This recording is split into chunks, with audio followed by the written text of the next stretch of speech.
네, 9월 23일 김은재 뉴스 두 번째 코너 김은재 인터뷰입니다. 뜨거운 정치 현안, 이 문제 제대로 알 수 있는 선수 모시고 이야기 나눠보는 시간인데요. 오늘은 두 분 모셨습니다. 봉지욱 뉴스타파 기자님 그리고 신인기 변호사님 두 분 안녕하세요. 네, 안녕하세요. 네, 안녕하세요. 네, 신인기 변호사님 반갑습니다. 네, 반갑습니다. 연이어 뵙고 있는데요. 워낙 그 검찰공화국이라고 하는 야당의 비판이 아니라 보통 사람들의 이제 인식이 윤석열 정부에게는 아주 명확하게 있는 것 같은데 특히나 이제 봉지욱 기자님께서는 거기서 가장 앞서서 보도를 하시기도 하고 최근에 또 책을 내신다라는 이야기를 듣고 저희가 모셨는데 또 변호사이신 신인규 변호사님이 옆에서 같이 이 조언을 해주시면 더 좋을 것 같아가지고 오늘 두 분 함께 이 조합으로 모셨는데요. 네. 처음 같이 방송하신다고요? 네, 처음 뵙습니다. 네, 네. 저도 우리 봉 기자님 워낙 유명하신 저도 분이시니까 방송에서 많이 뵀죠. 예, 함께 네. 방송하고 싶었는데 오늘 너무 네. 그래서 기분이 좋습니다. 아, 아름다운 네. 방송, 서로의 좋은 호흡을 보여주시는 방송 부탁드리겠습니다. 네, 약간 컨디션이 괜찮으세요? 그래서 네. 밤새서 책 쓰신다고 알고 있습니다. 그러니까 책을 10월 7일에 이제 저희 압수수색이라는 제목의 책이 나오는데요. 네. 책을 내려고 한 게 아니고요. 네, 저희 당하셨다면서요? 김용진 대표가 책을 내겠다고 해서 이렇게 북펀딩을 띄우셨는데 조금 써놓긴 했는데 이제 마감일이 역시 기자는 안 움직이다가 아, 그쵸. 마감이 일이 딱 있어야지 생기니까 쓰죠. 저희 네. 지난 추석 연휴 때 한상진 기자랑 저는 며칠 밤 새서 썼습니다. 그럼 이제 마감은 하신 거예요? 네. 네. 10월 7일에 그러면 이제 마감하고 나온다. 지금 저희 알라딘 북펀딩에는 그 표지 사진 좀 촌스러운데 그거는 그냥 펀딩을 위해서 급조한 거고 세 분의 얼굴이 앞에 있더라고요. 네, 그거 예. 그렇게 나가진 않습니다. 예. 저는 그냥 그렇게 내자고 그랬는데 김용진 대표와 한상진 기자는 절대 안 된다고. 그래서 어제 표지 사진 촬영도 하고 뭐 그랬습니다. 그러니까 압수수색이라고 하는 것을 어떻게 이 기자적인 경험을 통해서 대비했고 시민들한테 그것을 가닿게 해줄 수 있는지에 대한 내용을 알고 있는데요. 그 이야기 조금 뒤에 해보고 먼저 그래도 김건희 여사 이슈가 워낙 뜨겁다 보니까 이 이야기 먼저 해보려고 하는데요. 저희 제작진이 북펀딩 고정 메시지를 댓글로 올려놨다고 하니까 관심 있으신 분들은 네. 여기 바로 눌러보시면 아유, 고맙습니다. 된다라는 네. 말씀을 드리겠습니다. 왜냐하면 또 원래 봉 기자님이랑은 압수수색 이야기를 많이 하려고 했는데 오늘 날이 날인 만큼 이 김건희 여사의 공천 개입 의혹 이야기를 예언을 해주셔서 예. 이야기 안 할 수가 없을 것 같아요. 먼저 좀 짧게 소개해드리자면 오늘 이제 서울의 소리와 저널리스트가 밤 9시에 네. 대통령실 5시간 녹취록 공천 개입 관련해서 공개한다고 하는 건데 이번 주죠. 지난주에 예, 네. 장윤선이 취재 편의점에서 예, 조언을 해주셔가지고 살짝 그 내용 스포해 주시지 않으셨습니까? 어떤 그러니까 내용입니까? 서울의 소리 이명수 기자는 제가 이제 지난 대선 당시엔 몰랐고요.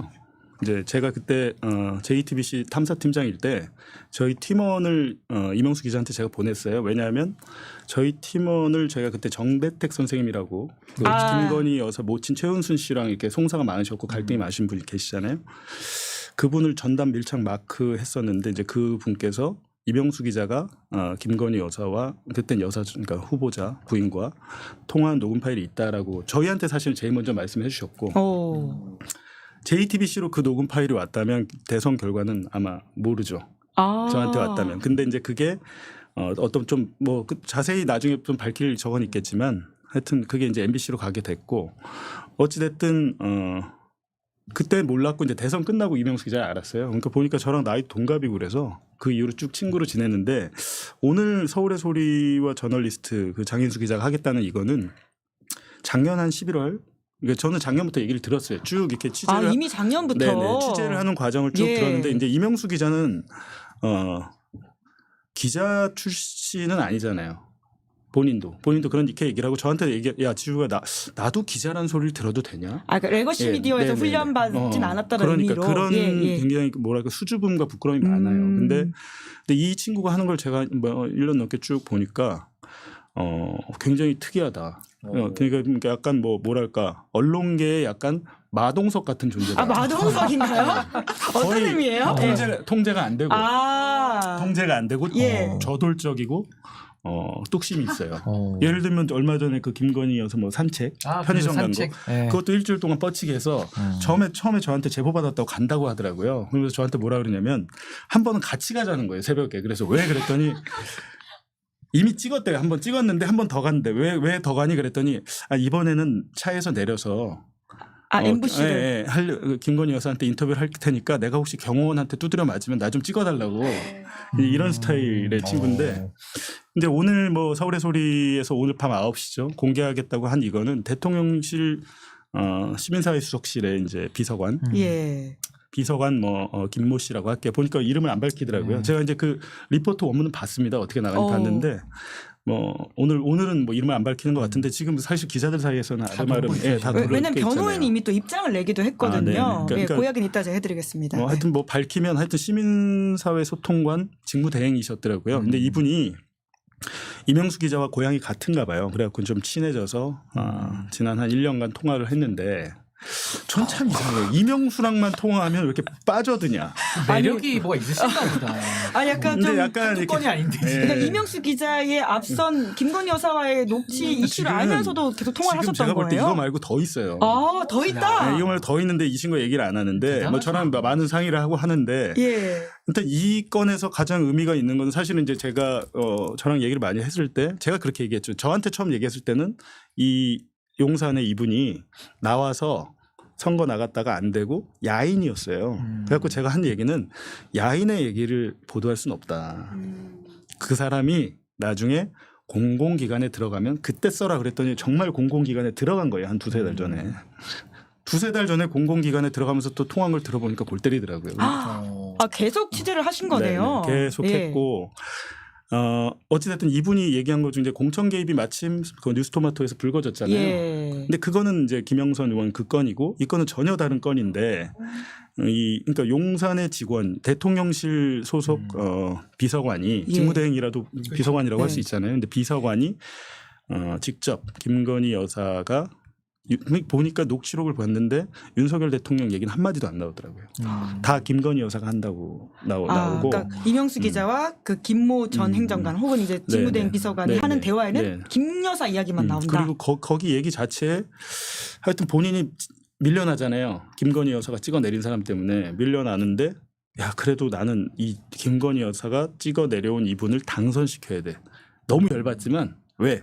그래 나중에 한 자리 받을 수 있어. 그랬는데 정말 나중에 한 자리를 받더라고요. 지금 네. 공공기관 가 네. 있다는 말씀이. 그 공공기관이 예. 보니까 뭐 연봉이 2억이 넘던데요. 뭐 자기 입으로 얘기해요. 뭐 제네시스 차 나오고 기사 차 나오고 뭐 얘기를 하는데 자기가 찍어서 갔다고 하는데 문제는 제가 단순히 이명수 기자의 뭐 그 보도 내용을 알리려고 온 게 아니라 저랑 이런 얘기를 하다 보니까 저희가 취재하고 있는 거와 그 분야가 여기 있다면 또 맞다요. 이 분이 말한 내용 중에 저희가 취재한 것과 연결되는 지점이 하나가 있는 거예요. 뉴스타파가 취재하고 있는 것들 네. 중에서 크게는 3-4가지의 테마가 있다면 그 중에 하나가 저희랑 연결이 돼서 야 이거는 제가 오랫동안 굉장히 의심했고 제가 이제 여러분께서 잘 아셔야 되는 게 지금 우리가 되게 피곤한 게 뭐냐면 많은 이슈와 논란이 있는데 예. 단 하나도 수사가나 뭐 이런 사법 처리가 된 게 하나도 없잖아요. 그러니까 네. 매주 지어지지 네. 않았죠. 근데 예. 저희 뉴스타파와 맞닿은 이 부분은 아마 수사가 들어갈 수밖에 없을 겁니다. 그것도 김건희 여사 관련인가요? 크게는 그냥 용산 관련이라고 해도 되죠. 용산. 용산 관련을 해서 이거는 수사 무조건 된다. 강력한 거구나. 네, 강력한 수사가 거. 들어갈 그거는 뭐 네. 안 할 수 없다. 들어갈 수밖에 없을 것 같아요. 근데 사실 지금까지도 안 할 수밖에 없는 영상이 나오고 이런데도 안 했잖아요. 막 뭉개던데 계속. 예. 아니 뭐 예를 들면 디올백가 수사를 하긴 했잖아요. 결과를 그렇게 낸 거잖아요. 근데 이거는 그런 뭐 청탁금지법이나 이런 차원의 문제가 아니고 약간 거의 핵폭탄급의. 제가 생각에는 지난 정권과 지지난 정권에 다 이걸로 문제가 크게 됐었어요. 공직선거법으로. 인사 개입. 인사 개입. 아니죠. 선거 관련 뭐 이런 건데 그런 것도 있고 여론 조작 관련도 좀 있는 것 같고. 그러니까 이 부분에 만약에 잘 확인이 된다면 저희가 보도를 할 건데 서울의 소리랑 아마 협업 보도를 하게 되겠죠. 그 부분. 근데 오늘 나올 것도 그 녹취록이 이 두 분이 이명수 기자가 삼척 출신이에요. 예. 강원도 사투리가 있잖아요. 두 분 다 이제 그쪽 출신이니까 약간 재밌더라고요. 말투가. 그럼 오늘은 시작이 불가한 거네요. 오늘 나오는 보도는. 근데 오늘 보도 보니까 의미가 있을 것 같습니다. 이 정도 건도 이제 뭐 의미가 있지만 이제 근데 이제 시작이다. 예를 들면 이 보도 같은 경우는 본인이 내가 그냥 고향 후배한테 과장한 거다라고 해버리면 사실은 더 진행은 안 돼요. 김영선 전 의원 건도 사실은 그렇잖아요. 이준석 의원이 그거 봤다고 해서 이준석 의원 그 말이 저는 일리가 있다고 보는데 더 진행이 되기가 쉽지는 않겠다. 왜냐하면 이제 그 공직선거법 위반으로 이미 뭐 검찰 수사하고 있다니까 그 부분은 그렇게 수사가 될 텐데 그렇다고 해서 검찰이 그러면 이 돈 중에 일부가 뭐 김건희 여사한테 갔거나 이랬으면 모를까. 그렇지 않은 상황에서 수사를 더 확대하지는 검찰이 않을 거 아닙니까? 네. 그 이야기 넘어가기 전에 그러면 약간 이제 오늘 나온 서울의 소리 보도 관련해 가지고는 신 변호사님한테 좀 여쭤봐야 될 것 같은데요. 왜냐하면 관련해서 이제 기사가 나온다는 예고가 나오니까 그 김모 이제 전 행정관 혹은 뭐 이제 대리 비서관, 대행 비서관이었던 분이 법률 대리인을 통해 가서 서울의 소리 상대로 방송 금지 가처분 신청을 했다고 하거든요. 이럴 경우에는 오늘 방송이 나올 수 있는 건가요? 근데 이제 방송금지 가처분을 뭐 많이들 하기는 하는데 예. 이게 사실 뭐 가처분이라는 게 뭐 요건이 이렇게 뭐 간단치만은 않거든요. 그래서 사실은 뭐 오늘 이거 했다 그래서 사실은 방송 전에 결정이 돼야 이제 방송을 막고 이렇게 하겠지만은 예. 지금까지는 그 결정이 나온 게 없잖아요. 그러니까 결국은 뭐 방송은 된다고 봐야 될 것이고 지금 저는 아까 쭉 말씀 들으면서 드는 생각이 이 고양이가 생선 가게를 못 지나가는 거거든요. 그러니까 우리가 창원 의창과 관련해서 사실은 공천에 대한 이건 너무나도 저는 그 명태균 씨 입장만 들어봐도 이게 사실 세상이 뒤집어질 일인 게 공천에 대한 얘기 이 사람이 다 알고 있잖아요. 미리.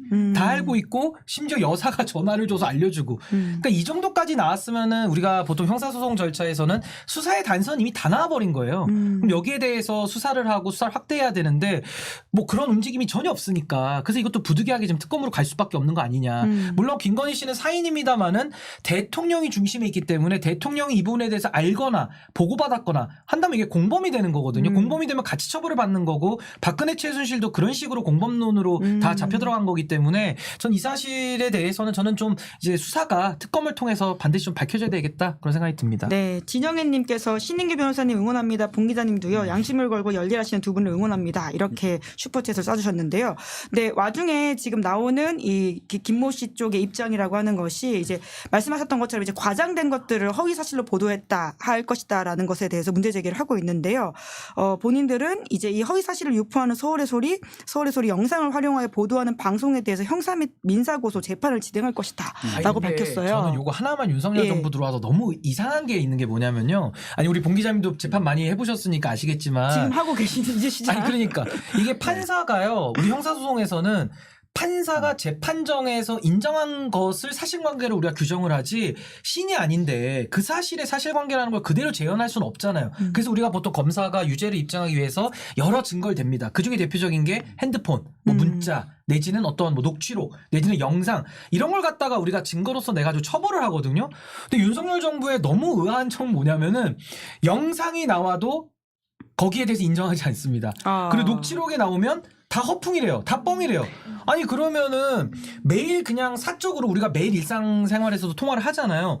그게 다 거짓이라고 한다면은 그 사람의 말을 어떻게 믿습니까? 그러니까 반대로 말하자면 아무 일이 없었을 때 어떤 특정 시점에 전화 내용이 좀 나왔다라고 하면은 그건 거의 사실에 부합한다고 우리가 봐야 되는 게 맞거든요. 특별한 사정이 없는 한은. 근데 지금 윤석열 정부 들어와서는 모든 녹취록 나올 때마다 허풍이다.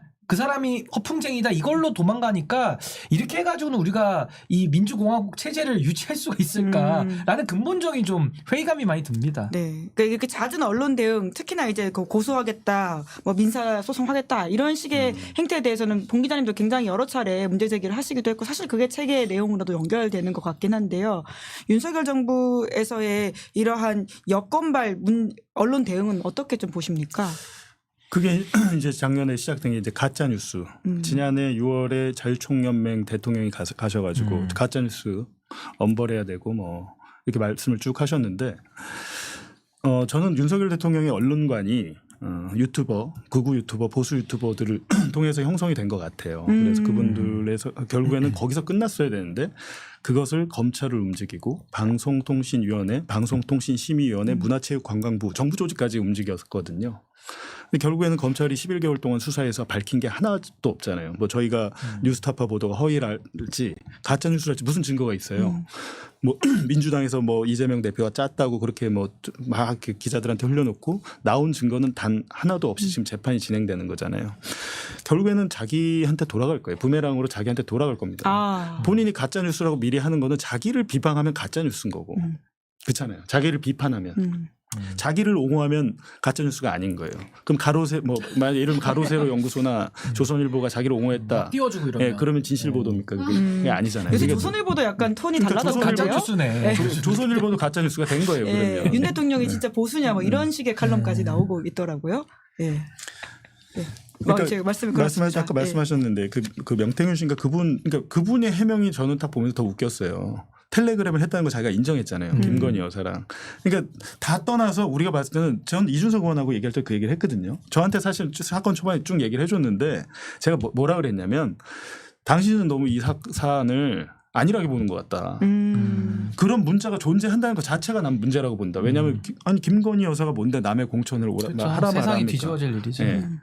김영선 의원이 뭐 먼저 했다고 하더라도 그 텔레그램 문자가 없으니까 정확히 말은 못하지만 별게 아니라고 치부할 거나 아닌 것 같다. 이거 문제 커질 거다라고 그랬는데 아니나 다를까 지금 돈 문제까지 나와서 네. 일파만파가 됐잖아요. 근데 문제는 수사 안 할 겁니다. 수사 안 할 것이다. 이렇게 수사 예언하세요. 어떻게 수사하겠어요, 이거를. 고발을 누군가 한다고 한들 지금 그 디올백만 해도 예, 거의 불려가서 조사를 하고 검사가 불려갔다. 예. 도이치모터스 같은 경우는 지금 뭐 몇 년 동안 해놓고 아무 처분을 못 하고 있잖아요. 예. 새로운 수사를 어떻게 할까요, 검찰이? 네. 근데 저는요 명태균 씨가 지금 본인과 김건희 여사가 연락했다라고 오히려 주장하고 있거든요. 전 이거 더 심각한 문제라고 보는 게요. 이게 지금 김건희 여사를 우리가 비선 대통령이라고 다들 국민들이 인식하고 있어요. 뭐 V0 뭐 이런 얘기 많이 하는데 그럼 김영선 의원조차도 허수아비에 불과하고 명태균 씨가 비선 국회의원이었다라는 얘기밖에 안 되거든요. 그럼 비선 대통령과 비선 의원이 서로 연락을 주고받았다. 지금 이런 얘기가 되는 거라서 저는 더 심각한 지금 명태균 씨의 해명이라고 저는 보는 거고 특히 김건희 여사를 보면 본인이 비선 대통령 아닙니까? 근데 지금까지 해온 걸 쭉 보세요. 비선 대통령 김건희 씨가 당무는 명태균 씨를 통해 가지고 사실상 장악을 해서 조치를 취했고 정부 내각 쪽으로는 이종호 씨라는 사람을 통해 가지고 사실상 또 비선으로 관리를 한 거 아닙니까? 지금 이 의혹들이 사건에, 뭐 예를 들면 그 마약 이종호 무마 씨? 사건도 그렇고 예. 그러니까 여러 체해병 사건도 그렇고 그러니까 지금 이 의혹들이 다 지금은 이제 추정이고 의혹이죠. 근데 박근혜 대통령 사례 때도 그때도 의혹으로 출발한 거예요. 누가 최순실, 장시호, 정유라 뭐 다양한 사람들 나와가지고 뇌물 그렇게 받는 거 어디 처음부터 다 압니까? 어떤 조각조각 파편들이 나오면서 마지막에 빵 하고 터지는 거거든요. 저는 지금 윤석열 정부가 거의 지금 국정농단을 넘어서 국정농락에 전 경계선에 지금 거의 다 와 있다. 매우 심각한 상황이다라고 저는 봅니다. 결국 수사가 핵심일 텐데 아니, 오늘 예. 국민의힘에 원래 계시지 않았어요? 작년에 제가 제일 먼저 탈당은 했지만 탈당했습니다. 같은 편이었던 사람이 더 무섭네요. 지금 더 명확하게 그 안의 본질을 보고 계시는 게 그러니까요. 아닌가라는 맞습니다. 생각이 근데 이 드는데 비선 내각에 대해서는 정말 뭔가 조치가 있어야 됩니다. 제가 볼 때는. 공수처에서 그래서 이제 그 정치자금법 위반으로도 수사할 수 있다 이런 식의 보도가 오늘 나오고 그러니까 있던데요. 뭐 국민들은 사실 되게 피곤하거든요. 뭐 한다 제대로 되는 것도 없고 뭐 되는 것도 아니고 안 되는 것도 아니고 뭐 디올백 그냥 뭐 대충 유야무야 되고 만약에 이제 12월쯤 도이치모터스를 불기소한다면 이제 그때 근데 저는 어떻게 보세요? 도이치모터스를 검찰이 불기소한 이후에 김건희 여사에 대한 특검을 윤석열 대통령이 거부한다. 그건 탄핵 사유가 되지 않나요? 아니 지금 뭐 탄핵 사유는 너무 차고도 넘쳐가지고 그러니까 지금 뭐 그 중에 하나가 대통령이 될 수 거부권 있겠죠. 행사를 예를 들면 네. 다른 거부권 행사는 모르겠어요. 양곡법이나 이런 건 모르겠는데 본인이나 본인 부인과 그렇죠. 관련된 그 권력 사유와 부분. 그 부분에 네. 관련된 것은 헌재에서도 좀 달리 볼 수 있지 않을까 하는데 지금 또 헌재가 바뀌고 있다면서요. 네, 구성이. 지금 네. 뭐 계속 이제 멤버들이 바뀌고 있고 이제 10월이면 또 어떻게 될지 모른다 이런 이야기들이 나오고 있는데요. 아니 그러니까 박근혜 대통령 탄핵도 그 결정문 읽어보면 박근혜 대통령을 선출해 놨는데 결국 박근혜 대통령이 국민을 배신했다 그래가지고 탄핵이 된 거거든요. 그래서 중대한 헌법과 법률 위반이 있었을 때 이제 파면을 당하는 건데 저는 지금 윤석열 대통령이 뭐 이 장면만 하나만 보시더라도 박근혜 대통령 22년형 중에 2년이 뭐냐면요. 2년형. 그게 여론조사 뭐 완결도 아니고요. 여론조사 2군데를 특활비 갖다가 돌려본 거예요. 아 누가 우세한가 보려고. 그걸 갖다가 선거 개입이라고 윤석열 당시 검사가 3년형을 구형했고 2년의 실형이 나왔거든요. 그러니까 이런 거를 놓고 보면 이게 다 박근혜 대통령도 탄핵 사유로 쌓여서 탄핵을 당한 건데 파면 당한 건데 윤석열 대통령 그 수사한 검사가 그거보다 지금 더한 일을 하고 있다. 이거 국민들께서 어떻게 보시겠습니까? 국민을 배신해도 이건 너무 배신한 거다. 저 그렇게 보여집니다. 네. 그 명태균 씨 이야기를 하다가 여기까지 이제 옮겨가게 했는데요. 그 명태균 씨 관련해서는 이제 애초에 나왔던 보도들이 또 뭐 역술인이다 아니다 뭐 이런 식의 말이 있었습니다. 물론 본인은 아니다라고 이제 이야기를 하고 있는데요. 유독 이제 윤 대통령 부부 가까이에는 그런 무속과 관련돼 있는 분들이 좀 계속 이야기가 나온다라는 인상을 지울 수가 없는데요. 봉 기자님 실제로 그쪽으로도 좀 취재를 하셨죠. 그러니까 JTBC에 있을 때 한 2달 저희 탐사팀에서 김건희 여사 뭐 무속 의혹 그때도 있었어요. 그래가지고 이제 실질적으로 그 실체가 있냐 해서 취재를 쭉 해봤죠. 저희 팀원들이. 그래서 뭐 강릉에 뭐 삼척에 뭐 무정스님. 거기도 삼척. 동해 삼척. 예. 동해 삼척. 왜냐하면 이제 뭐 윤 대통령이 그때 강릉지청에 있었다고 그러더라고요. 예. 뭐 그러면서 그쪽 인연이 되고. 무정스님이란 분이 아마 김건희 여사가 무슨 여성 잡지랑 인터뷰하면서 그것도 제 기억에는 무정스님이 이어줬고 우리 부부를 중매를 섰다는 취지 이야기를 그리고 했죠. 한국은행에 입사하려고 했는데 한 번 더 시험 쳐라 그래갖고 9번 만에 검사가 됐다. 우수를 했죠. 예. 이렇게 됐는데 실질적으로 이제 저희가 탐사팀에 있을 때 제가 자리가 여기 있으면 이 뒷자리에 제가 삼부토건 전 노조위원장 분을 스카우트해서 제가 2달 동안 3달 동안 같이 있었어요. 저희 사무실에. 그분이 모든 삼부토건의 자료를 갖고 오셨고 거기엔 녹음 파일도 있고 뭐도 있고 했는데 이제 무정스님은 처음에 얘기할 때 쟤는 장관까지는 된다. 무정 스님이라고 주장하시는 분이 윤석열 대통령에 대해서 그러니까 그런 녹음 파일이 있죠. 장관까지 된단 말을 했다고. 그래서 이제 그 당시에 윤석열 검사뿐만 아니라 많은 검사들이 삼부토건이 갖고 있었던 그 강남 선릉역 사거리의 르네상스 호텔 술을 실제로 먹고 뭐 그 회장의 차를 타고 이런 것들까지는 증언이 있었어요. 아주 자세하게 했네요. 근데 무정 스님이란 분이 굉장히 특이하시더라고요. 근데 대선 끝나고 이분이 지금 계시더라고요. 송파구에. 대선 끝나고 송파구에 계신다고요? 되게 삼척이 아니라 만나보고 싶은 거예요. 왜냐하면 이제는 좀 연은 끊긴 것 같은데 어찌됐든 한 중앙지검장 할 때까지는 연이 됐던 것 같아요. 대통령과. 근데 연이 끊겨진 이유가 있을 거 아닙니까? 근데 이분은 장관 이상은 안 된다고 얘기를 했었는데 지금 장관 이상이 됐잖아요. 근데 안 맞죠. 뭐 이런 케이스도 있었고 우리나라의 그 뭐라고 합니까? 그 역술인인데 이런 무슨 뭐 전보고 이런 분은 아니고 주역의 최고 권위자라고 불리는 서대원 역술가가 있습니다. 서대원 씨. 실제로 저희가 찾아보니까 김건희 여사가 서대원 역술가의 강의를 일부러 찾아갔대요. 찾아가지고 듣고 친해지고 싶었던 거죠. 친해진 다음에 본인 남편이 중앙지검장일 때 부부 만찬을 했더라고요. 근데 그 사실을 어떻게 저희가 알아서 저희 이제 그때 당시 탐사팀은 최광일 PD한테 야 가서 한번 인터뷰하고 와. 근데 그분이 부산에 계시대요. 그래갖고 부산까지 가서 저희가 다 인터뷰를 했고 얘기를 들어보니까 말만 하는 게 아니라 정말 사진이나 같이 찍은 사진이 이게 있더라고요. 있는데 윤 대통령과요. 네, 있는데 중앙지검장일 때 있었고 이제 검찰총장으로 이제 약간 내정이 됐을 때 물어봤다는 거예요. 이제 윤 대통령이 이번에 제가 만약에 이거 고사하면 다음에도 기회가 오겠습니까? 라고 물어보니까 이분이 기회 안 온다. 잡아라. 기회 안 온다. 뭐 이렇게 말씀하셨는데 그 이후에 전화가 김건희 여사한테 또 갑자기 전화가 와서 뭐라고 막 물어보는데 갑자기 옆에서 그때 당시 윤석열 검찰총장 후보겠죠. 근데 그분이 말씀하시는 게 그래서 조국이 대통령 되나 물어봐 이랬다는 거예요. 막 성질을 내면서. 그 말인즉슨 그러니까 본인이 지금 그 대통령에 대한 욕심이 하나도 없었다 그랬는데 이미 검찰총장이 되기 전부터 대권을 꿈꿨고 내가 대권을 나가지 않으면 조국이 대통령 되는지 물어봐 이렇게 보이잖아요. 근데 저는 이 부부가 자기들이 생각해서 행동하면 되는데 역술인 서대원 씨를 몇 번이나 봤다고 그걸 거기다 물어볼까. 그게 좀 이해가 안 되잖아요. 이분도 이해가 안 된다는 거예요. 그래서 그런 인터뷰를 했죠. 많은 보도를 준비를 했어요. 이거 말고도 몇 개 더 있는데 근데 이제 이 그래서 이거를 어떻게 보도할까? 갑자기 보도하면 뜬금없잖아요. 근데 MBC 스트레이트에서 이명수 기자 7시간 녹음 파일을 첫 방송을 딱 했는데 반응이 안 좋았잖아요. 오히려 김건희 팬덤을 만들어준 셈이다. 뭐 이렇게 됐잖아요. 그렇게 되니까 서울의 소리 백은종 대표가 저한테 연락이 온 거예요. 아니 거기 준비 많이 하셨다면서요. 그 무속 관련만 자기들이 출연했다는 거야. 출연했다는 거야. 근데 MBC 스트레이트가 무속 관련 두 번째로 하겠다고 그랬잖아요. 저는 그때 당시 어떤 생각이었냐면 내가 못해도 돼. 그냥 이 삼부토건 노조위원장이랑 같이 취재한 거 있잖아요. 이분을 보냈어요. 그걸 그냥. MBC 가서 하시라고 그냥. 증언하시라고. 보니까 우리 회사는 못하겠대 위에서. 하기 싫대. 그런데 더군다나 백은종 대표가 김건희가 직접 언급하는 무속 관련 육성을 준다고 한 상태에서 그때 아마 캠프에서 윤석열 캠프에서 MBC 상대로 가처분 뭐 보도금지 가처분 걸었는데 그게 일부 기각이 되고 일부 인용이 됐던 걸로 기억하는데 판사가 서부지법 판사가 무속 관련 부분은 보도해도 좋다라고 나온 거예요. 아. 그래서 저는 그때 당시 이제 보도국장한테 이게 뭐냐 법원에서 해도 된다는데 이거 하자. 근데 그때 당시 뭐 제 기억에 보도국장하고 정치부장하고 엄청 반대를 하더라고요. MBC가 뭐 이거 먼저 시작했고 우리가 여기에 등에 뭐 말도 안 되는 이유를 대면서 못하게 하더라고요. 그걸 못했죠. 그걸 못하고 안타까운 것은 MBC도 두 번째 방송이 불발이 됐죠.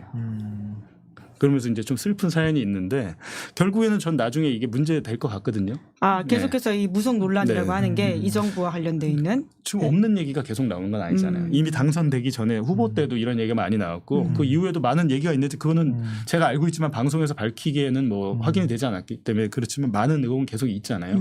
근데 명태균 씨란 분도 잘 모르겠지만 본인 역술인이 아니라고 하지만 주위에서는 또 그렇게 얘기 안 한다는 거 아니에요. 평범하지 않은 사람이다. 뭐 이러면서 뭐 여론조사 기관 얘기를 하지만 등록되지 않는 여론기관 조사 업체고 도대체 이분이 어떻게 만났을까 베일에 가려져 있는 거 아닙니까?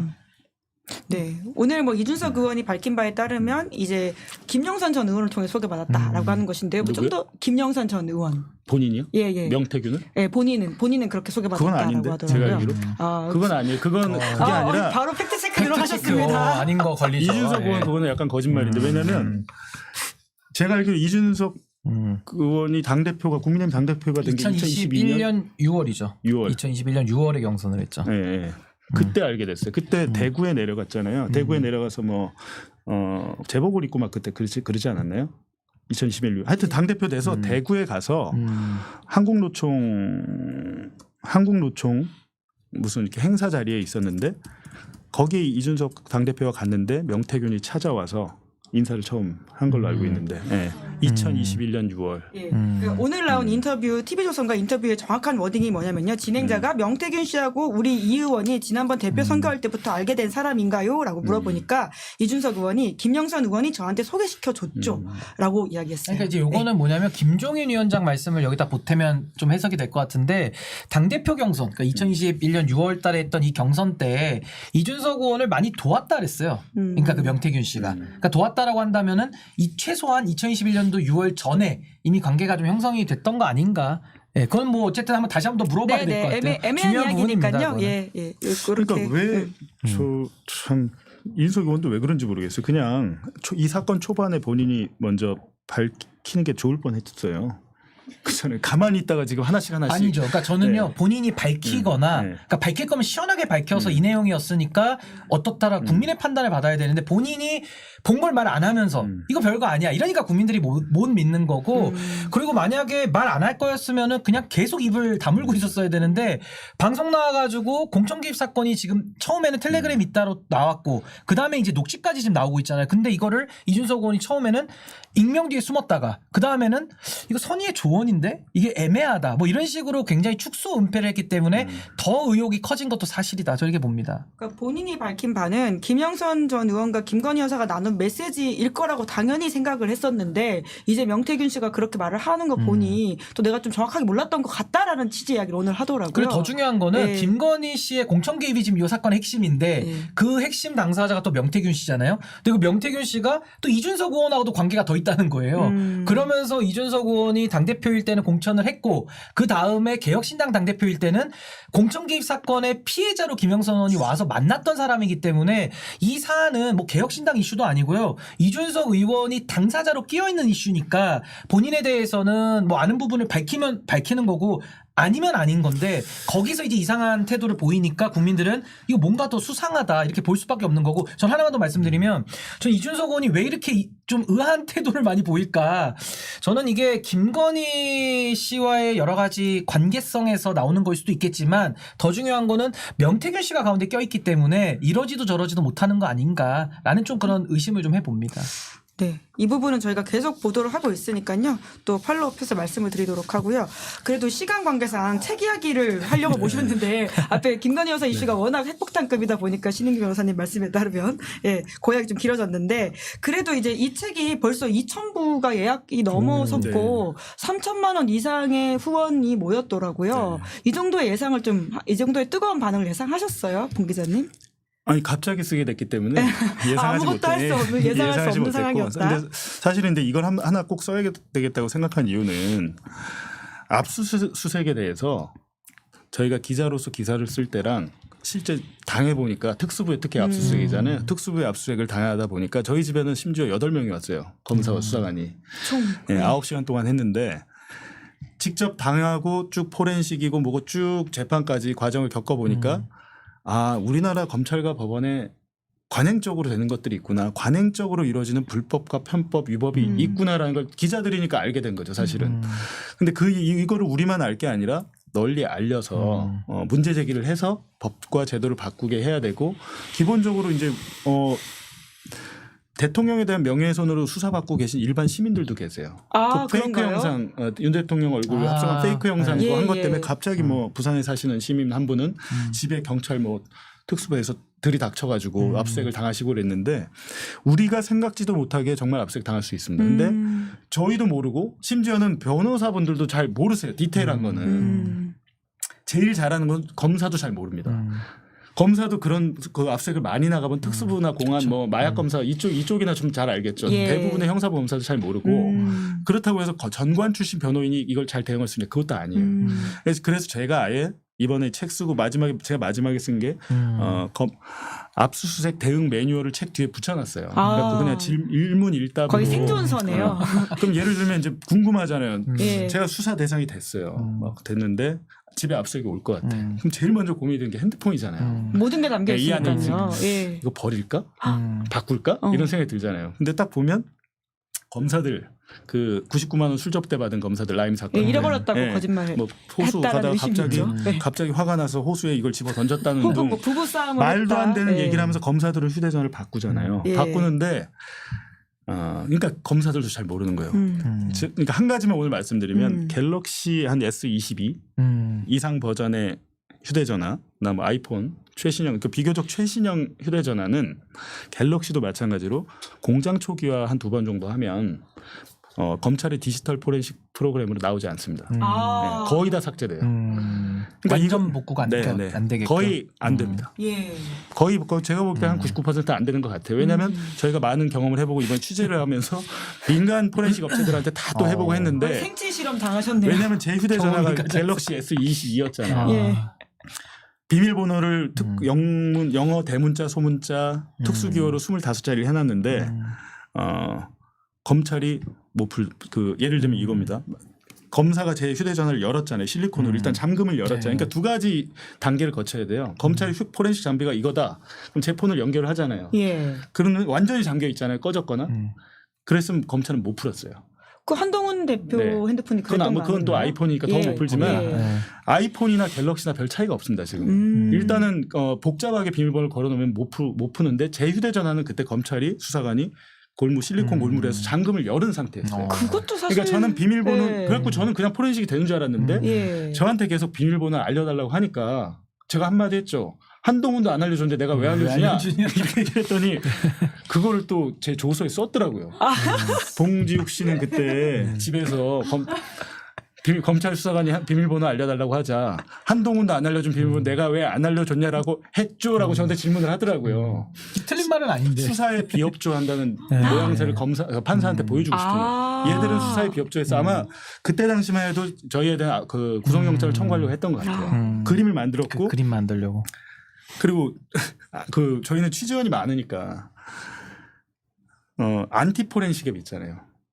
포렌식이 안 되게 안 되게 방해하는 막아주는 앱. 예. 1,000원, 2,000원, 3,000원 파는 게 있어요. 오. 될까요, 안 될까요? 제가 그때 했잖아요. 포렌식 앱 깔아놓으셨는데 3,000원짜리 깔아놓으셨나요? 그리고 압수수색 나올 거면 많이 돌려봤을 거 아닙니까? 예. 제가 알기로 김만배 기자가 예.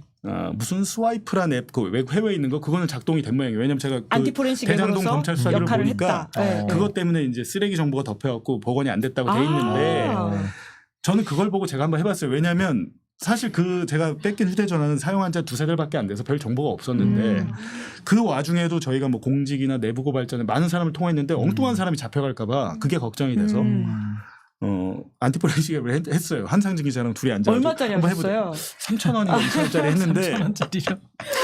그 중에서 제일 비싼 거? 안티포렌식 하기 전에 싹 뭐 지우고 했을 거 아니에요. 검찰 디스포렌식이 성공이 됐잖아요. 쫙 다 나옵니다. 아, 다 털렸어요? 안티고 뭐 심지어 안티포렌식 앱을 며칠에 설치했어. 아, 그것조차도. 그리고 봉지욱이 몇 날 몇 시에 몇 번 구동했어. 아. 그게 다 나와요. 그러니까 오히려 이제 이런 것들은 구속영장 실질심사할 때 얘 봐라 그러니까. 증거 인멸하려고 한 거 인멸하려고 아니야. 했다. 불리한 정상이 될 수 있기 때문에 예. 예, 그건 하지 마라. 그러니까 내가 내 스와이프는 괜찮은데. 내 휴대전화를 예. 버리거나 바꾸는 건 괜찮잖아요. 그래서 내가 내 방한 내 거니까. 증거니까. 근데 대부분에서는 그거 모릅니다. 내가 내 증거를 인멸해도 그렇죠. 그건 처벌 안 처벌받지 되죠. 않는다는 거를. 예. 처벌 안 받죠. 근데 그거를 뭐 박영수 전 특검처럼 무식하게 망치로 이렇게 뭐 내려쳤다. 전자레인지 그거 돌리고 뭐 진짜인지 모르겠는데 검사가 그때 검찰이 머리를 잘 쓴 거죠. 이걸 언론에 흘렸잖아요. 그 박영수 전 대검중수부장 고검장 출신이 자기 휴대전화를 망치로 부셨다는 게 언론 기사에 나온 거예요. 예. 박영수 전 특검 거의 제가 볼 땐 그것 때문에 아, 구속됐다. 구속됐어요. 아. 왜냐하면 조우영 대장동 그렇고 조우영은 구속이 안 됐습니다. 예, 예.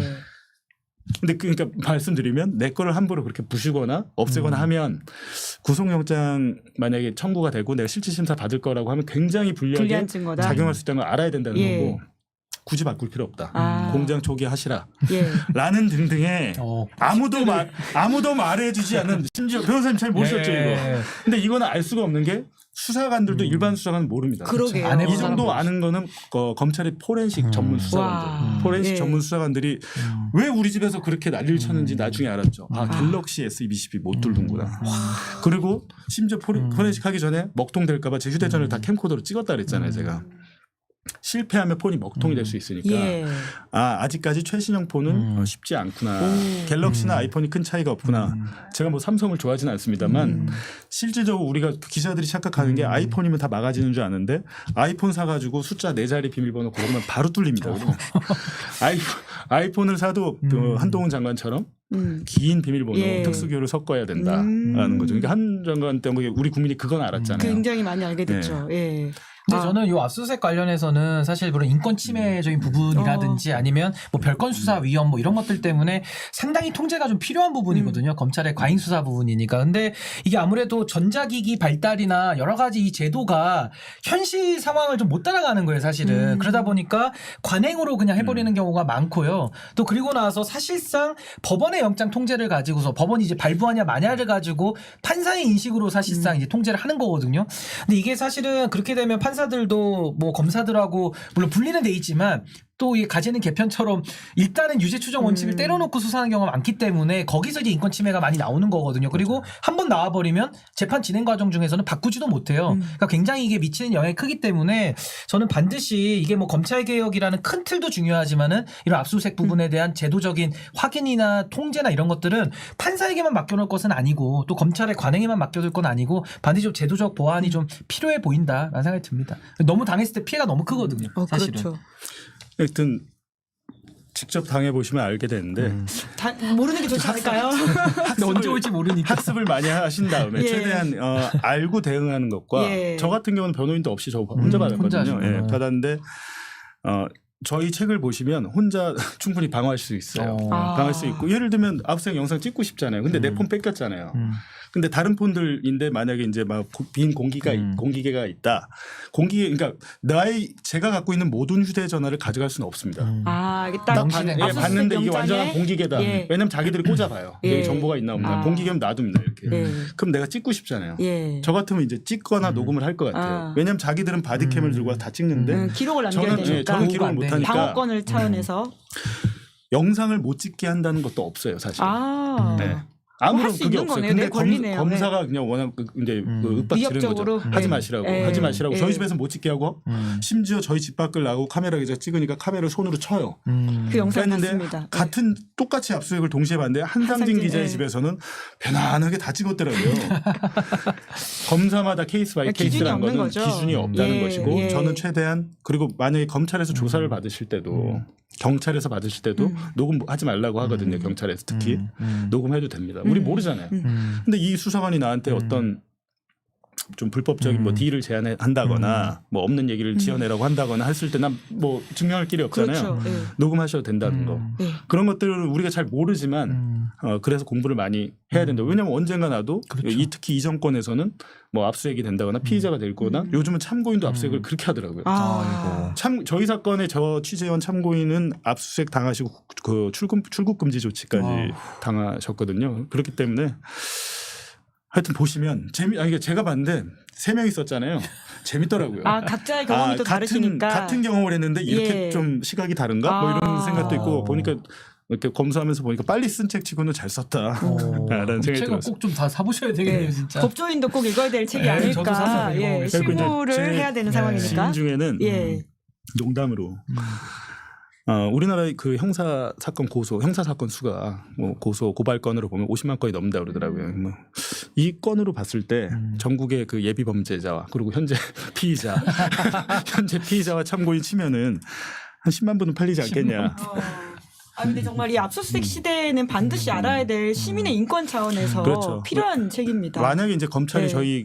저희가 밝힌 내용을 가지고 뭐 자기들의 업무를 방해했든지 이렇게 나오지는 않겠죠. 설마. 변호인이 바로 자문하셔야 될 것 이게 같은데요. 저희가 얘기하는 건 뭐냐면 당신들이 국민들을 여태까지 속여왔던 거.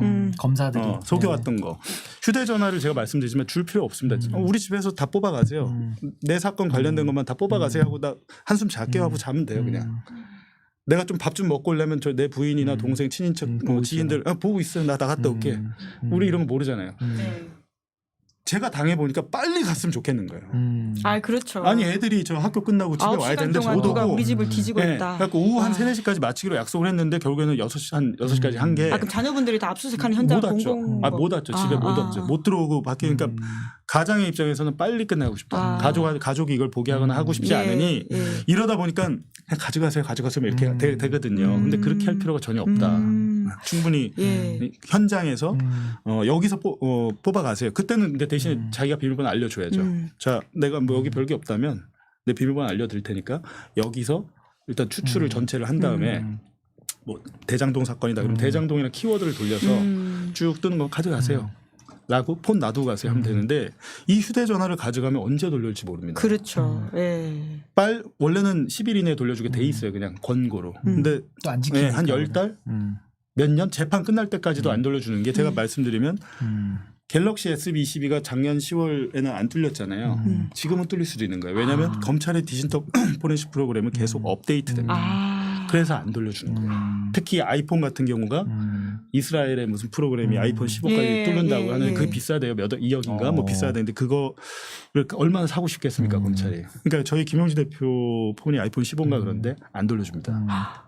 그거 가져오면 아마 할 텐데. 정말 네. 예, 제도적 보완이 필요하다라고 하는 신인규 변호사님의 말씀이 너무 맞는 것 같아요. 그러니까 이런 것에 대해서 법이 허점 미비가 있다 보니까 대응할 수 있는 매뉴얼과 근데 법적 이제 제도. 제도적 보완도 예. 중요한데 저는 벌칙이 예. 검사가 사건을 조작하거나 이게 더 핵심이에요. 불법 압수수색할거나 벌칙만 있으면 돼요. 그래서 저도 요게 하나만 추가하면 제도 보완은 또 시간이 걸리잖아요. 그러니까 가장 우리가 먼저 생각해 볼 것은 이 검사들이 덮어주는 거하고 과잉 수사하는 거 두 가지가 문제거든요. 근데 지금 이제 문제 제기하신 건 과잉 수사 문제인데 사실은 우리가 무죄를 받으면요, 무죄 판결 받으면요, 그 사람은 인생 거의 망가져요. 근데 검사들은 아무도 책임 안 지거든요. 그러니까 우리가 할 일은 검찰의 무리한 수사에 대한 저 사후 평가가 반드시 들어가야 된다. 예. 그래서 제도 보완과 더불어서 검사들에 대한 사후 평가가 들어가서 저는 뭐 탄핵도 저는 상시화 좀 해야 된다라고 보는 것이고 또 하나는 검사들이 수사하고 이제 기소하잖아요. 기소 독점권이 있는데 기소할 때 여기에 참여한 검사들이 전 의견을 의무적으로 남겨놓도록 해야 된다고 봅니다. 그래서 나중에 무죄 결과와 맞춰봐서 잘못된 거에 대해서는 인사불이익이든 아니면 심지어는 정치적인 탄핵이든 여러 가지 저는 제도적인 벌칙들을 검사들한테 물려야 그래야 검사들이 이렇게 권한을 남용하지 않거든요. 근데 지금 완전히 사각지대, 무법지대에 검사들 천지로 지금 되어 있는 거예요. 그래서 이거는 네. 좀 뭔가는 이 책을 통해서 많은 좀 이슈화가 좀 됐으면 좋겠습니다. 저희 책을 보시면 윤석열 대통령이 후보 때 서울대인가 어디 강연 가셔서 그 얘기 하세요. 아, 네네. 아 맞아요. 예. 그 얘기했죠 옛날에. 검사가 기소당하면 인생이 기소하다 하면 망한다. 한 사람 예. 인생이 절단난다. 절단난다. 윤 대통령이 한 말이죠. 형사소송법만 맨날 보는 검사들하고 싸워가지고 어떻게 이기냐. 본인이 그거를 잘 아니까 지금 언론인들을 상대로도 이러는 게 아닌가라는 생각이 들죠. 네. 그러니까 윤석열 대통령은 김건희 여사 압수수색을 받아야 되는데 그래야 이걸 알 텐데 자기들은 안 받고 오히려 검사 폰을 뺐잖아요. 이게 잘못됐다는 거예요. 아니 무슨 경호고 나발이고 간에 법관의 영장도 없이 김건희 씨가 뭔데 검사폰을 뺐습니까? 그러니까 이게 완전히 거꾸로 된 거죠 지금. 네, 저희 더 자세한 이야기는 책을 사서 보셔야 되기 때문에 여기까지만 이야기를 하는 것으로 하고요. 저희가 그 책의 그 북펀딩은 댓글 고정을 시켜놨으니까 많은 분들이 관심을 가져주시면 될 것 같다라는 이야기 드리면서 마무리하면서 내일 재판이 이제 또 있지 않습니까? 이제 결국은 이러한 압수수색의 원칙을 알게 된 것들은 다 이 재판 기소를 겪으면서 있으신데 내일 재판 뭐 좀 쟁점을 좀 마지막 좀 정리를 해주시면 어떨까요? 쟁점이라기보다도 시민들이 눈여겨봐야 될 부분. 내일 저희가 이제 증인 신청을 한 명 할 건데요. 윤석열 대통령 증인 신청. 윤석열 대통령 증인 신청한다. 신청서를 낼 겁니다. 내일. 예.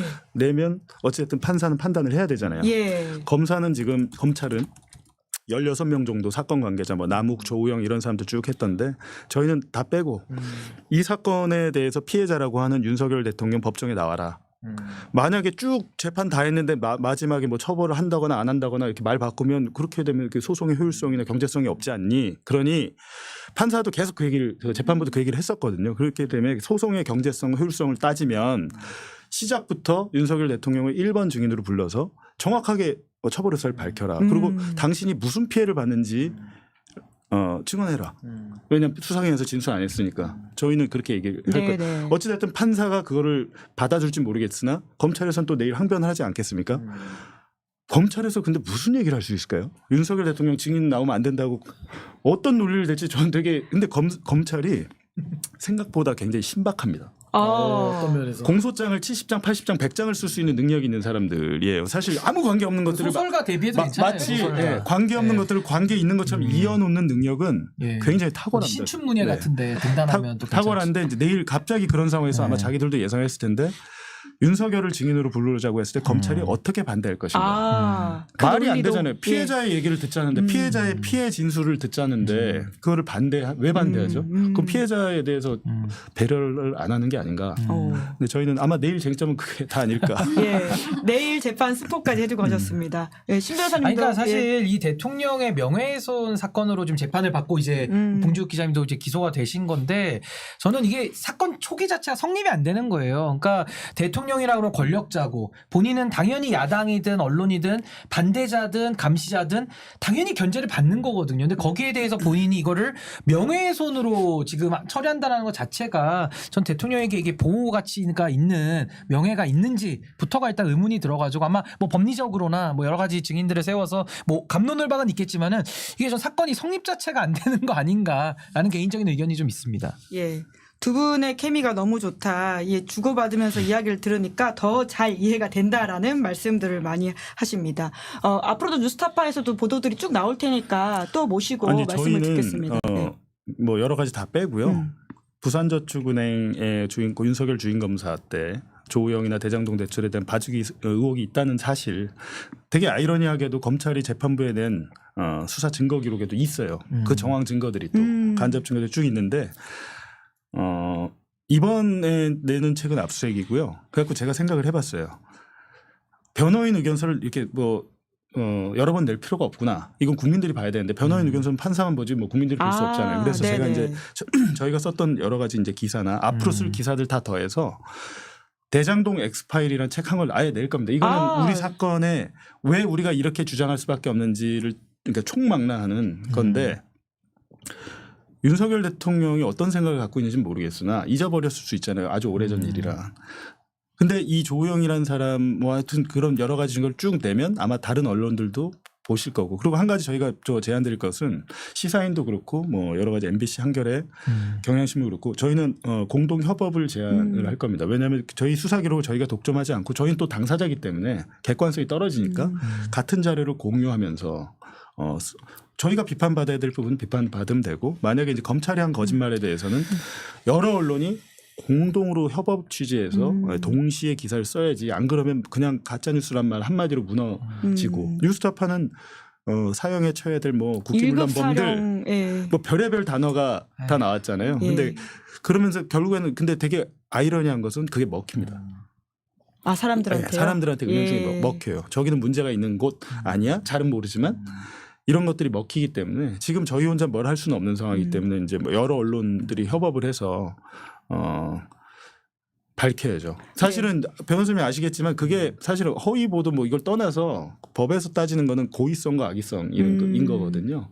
그게 사실인지 아닌지는 명확 100% 밝힐 수가 없어요. 검찰도 못 밝히고 저희도 못 밝힙니다. 12년 전의 그렇죠. 일을 제일 잘하는 거는 윤석열 대통령 마음속과 머릿속에 있겠죠. 그리고 박영수 전 특검의 머릿속과 마음속에 있겠죠. 김홍일 전 당시 대검 중수부장의 머릿속과 마음속에 있겠죠. 근데 그 사람들이 말 안 할 거 아니에요. 그러면 밖에서 이걸 밝히기라는 쉽지는 않죠. 근데 하지만 여태까지 제가 봤을 때 저는 제가 했던 그 수사 무마 의혹 보도가 진실 확률이 90%는 넘다고 봐요. 왜냐하면 뉴스타파 와서 검찰의 대장동 수사 기록을 가지고 봤을 때 그리고 남욱, 정영학, 김만배 등등 여러 사람들의 진술 조서, 피의자 신문 조서를 보면 그 내용이 나오니까 그렇다면 이 사람들이 이게 나중에 크게 문제가 될 줄 알고 이런 진술을 했을까라는 생각은 안 들거든요. 네, 자연스러운 시기적으로 진술을 네. 맞춰보면 진실이 나온다. 예. 저도 이거 딱 한 말씀만 예. 드리면 제가 아까 이거 좀 뭔가 처음부터 잘못된 사건 같다라는 이야기를 했잖아요. 그러니까 언론의 비판에 대해서 만약에 잘못했다. 그럼 우리 제도적으로 다 이미 마련돼 있어요. 예를 들면 아까 말씀하신 대로 뭐 방영금지 가처분을 한다라든지 아니면 민사상 손해배상 문다든지 아니면 언론중재위원회 가가지고 반론 보도한다든지 정정 보도하면서 우리가 그 언론에 대한 것을 그동안 관리하는 시스템이 다 이미 있는데 방통위 다 망가뜨려 놓고 언론 다 부셔 놓고 모든 거를 대통령 명예훼손으로 권력자가 법을 이용해 가지고 기자와 싸우겠다? 압수수색한다? 감옥 보낸다? 이 민주주의 하자는 겁니까? 말자는 겁니까? 그러니까 저는 이게 시작부터 잘못된 사건이기 때문에 저는 물론 이제 봉 기자님도 재판 받으시면 좀 힘드신 면은 분명히 있겠습니다만은 전 이게 좀 뭐가 문제인지를 좀 본질적인 부분을 저는 윤석열 이 검찰 정권에게 반드시 좀 알려줄 필요가 있다. 이거는 대통령 명예훼손을 풀 문제가 원래 아니에요. 아니 잘못된 게 있으면 언론중재위 가가지고 해결하고 뭐 손해배상 물고 있으면 금전적으로 끝낼 일이지 이게 기자들 무슨 핸드폰까지 털고 취재원의 비밀까지 다 있는데 이 민주주의를 파괴하는 식으로 해야 됩니까? 이거는 뭔가 잘못된 지금 업무 처리다. 저 그 부분을 꼭 밝혀놓고 싶습니다. 네, 리도캔님이 대장동 X5도 구매 각이다 이렇게 이미 댓글을 근데 달아주셨습니다. 이제 분명한 것은 제가 그걸 기사를 쓰지는 않았는데 지난해 2월에 이재명 대표 대장동 위례 사건으로 두 번째 조사할 때 뉴스타파 보도를 수사 보고서 해갖고 녹취록을 만들었더라고요. 제시를 해요. 그러니까 마치 너 이거 허위 보도인 거 알잖아. 이재명 대표 작년 2월에 이미 이재명 대표에 대해서 뉴스타파 보도와 연결하려는 시도가 있었고 그로부터 한 20일 후인 2월 21일인가에 유동규를 부릅니다. 유동규 전 본부장을 불러서 뉴스타파 보도 어떻게 생각해? 이거 공산당 뭐 이재명 공산당 이런 얘기 나온 거 보니까 이거 완전 허위 날조 보도네요. 유동규가 그 얘기를 해요. 지금 저희에 대한 공소장에 이재명 공산당 프레임이란 게 있잖아요. 그거 대장동 업자들이 이재명을 공산당이라고 김만배가 그렇게 시켰다는 거예요. 이재명이랑 우리랑 친한 거 들키면 안 돼. 공산당이랑 욕해. 그건 김만배가 만든 프레임이라는 게 우리의 공소장에 곳곳에 나오는데 그거의 시작이 유동규의 입입니다. 지금.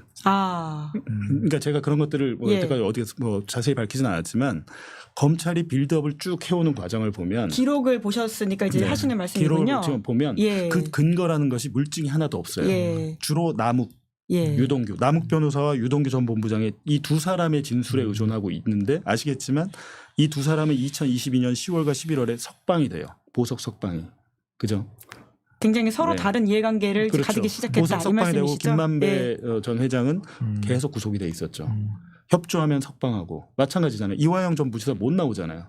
협조 안 하니까. 쌍방울 전 김선태 회장 지금 석방돼서 뭐 자유롭게 지금 다니고 있잖아요. 마찬가지듯이 만들어진 것들이 다 드러날 것이다라는 거예요. 그 재판에서 저는 걱정이 되는 게 이재명을 잡으려고 시작을 했는데 지금 재판이 어떻게 됐냐면 수사를 11개월을 했는데 이재명과 민주당 관련된 게 하나 없으니까 증거가 없으니까 지금 재판장 허경무 재판장 이 판사분이 뭐라고 그러시냐면 야 이재명 공산당 프레임이 무슨 상관이 있어? 그 윤석열 명예훼손이랑 이거 공산당. 야 윤석열 명예훼손 사건이랑 이재명이 공산당이라고 했든지 말든지 그게 뭔 상관이야? 그거 다 빼. 공소장에 상당분 빠졌어요. 그러면서 이제 지금 재판부가 하겠다는 게 뭐냐면 야 우리는 이 재판부가 따질 건 딱 하나야. 1번은 윤석열 주인 검사가 조우영이나 대장동 대출 진짜 받았는지 안 받았는지 우리는 그걸 밝힐 거야. 네네. 그럼 어떻게 됐어요? 검찰은 처음에 이재명 잡으려고 수사를 시작했는데 윤석열 검사의 비리 의혹 그 재판이 된 거예요 지금. 완전히 꼬인 거죠. 꼬였다. 예, 근데 예. 이 정도 사건에 부부장 검사도 안 나와요. 막내 검사들 넷을 보내가지고 공판 검사. 전 이것도 이상한 거. 그 막내 검사들은 올 때마다 판사한테 혼나는데 이게 얼마나 코미디 같은 상황입니까? 그래서 저희는 또 한 가지 할 게 오늘 제가 이제 회사에 요청한 것은 영상 녹화 신청을 하자. 네네. 이거는 박제를 좀 해놔야겠다. 영상 녹화 신청을 하면 다 이제 재판이 끝나면 다 저희가 남아있으니까. 신청해서 영상으로 받을 수 있기 때문에 다큐멘터리를 만들든 뭐 해서 우리는 이걸 공개를 해야겠다. 네네. 이게 코미디 같은 상황. 근데 검찰은 녹음 신청을 했어요. 녹음 신청 검찰이 했는데 예. 우리는 녹음만으로는 부족하다. 이거는 영상까지 이 가야 검사들의 된다. 예. 얼굴과 판사 얘기를 다 오. 그리고 우리의 표정을 다 봐야겠다. 나중에 분명히 다큐멘터리로 나올 겁니다. 오, 예고를 제대로 네. 하고 가시네요. 대장동 엑스파일 책만이 아니라 다큐멘터리까지 예고하고 가십니다. 근데 예. 이것만 하면 안 되거든요. 사실 근데 오늘 말이 좀 더 길어지는데 자세한 내용은 책을 사봐야 될 것 같은데요, 기자님. 책 내용이 아니라 방송을 마치려면 책을 산다고 다 사신다고 하셨다네. 다 산다고. 그러니까 저희가 못한 이유는 그러니까 그 가장 큰 타격은 이거예요. 아까 말씀드린 여러 가지 보도나 또 해야 될 것들 있잖아요. 못 하고 있어요 지금. 맞아요. 예, 진도가 안 나. 지금 재판 대응하고 뭐 대응하고 하느라고 취재를 못 지난번에 하고 말씀하셨습니다. 안에서 그러고 이 있으니까 장시호 씨 관련된 내용도 네. 이미 제보 받았는데 다음 못 하고 주에도 있다. 뭐 나가야 되고 예. 못 하고 있고 못 하고 있다 일이 안 보니까 되는 일이. 그러니까 한 사람의 인생이 뭐 절단하는 것까지는 모르겠는데 굉장히 불편하구나. 지금 동접자분들도 책을 다 사셔야 될 거예요. 그래야 우리가 방송을 끝낼 수 있어요. 산다고 써야지만 끝나는 모든 분들이 방송. 사신다고 댓글 올리시면 오늘 방송 종료하겠습니다. 방종이 안 돼. 방종이.